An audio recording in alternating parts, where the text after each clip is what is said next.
Job 29. Job's final claim of innocence. Job continued his discourse, saying, "If only I could be as in months gone by, in the days when God watched over me, when his lamp shone above my head, and I walked through darkness by his light, I would be as I was in the days of my youth, when God's friendship rested on my tent, when the Almighty was still with me, and my children were around me, when my feet were bathed in curds, and the rock poured out streams of oil for me, when I went out to the city gate, and took my seat in the town square. The young men saw me and withdrew, while older men stood to their feet.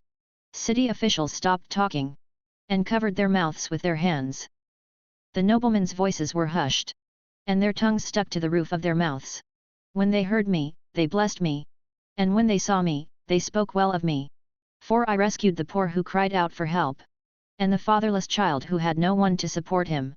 The dying blessed me, and I made the widow's heart rejoice. I clothed myself in righteousness, and it enveloped me. My just decisions were like a robe and a turban. I was eyes to the blind, and feet to the lame.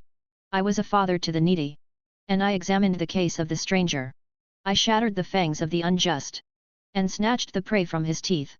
So I thought, I will die in my own nest, and multiply my days as the sand.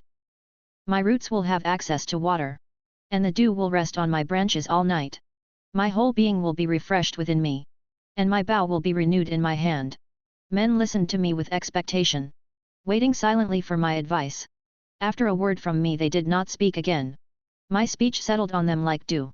They waited for me as for the rain, and opened their mouths as for spring showers. If I smiled at them, they couldn't believe it. They were thrilled at the light of my countenance. I directed their course and presided as chief. I lived as a king among his troops, like one who comforts those who mourn.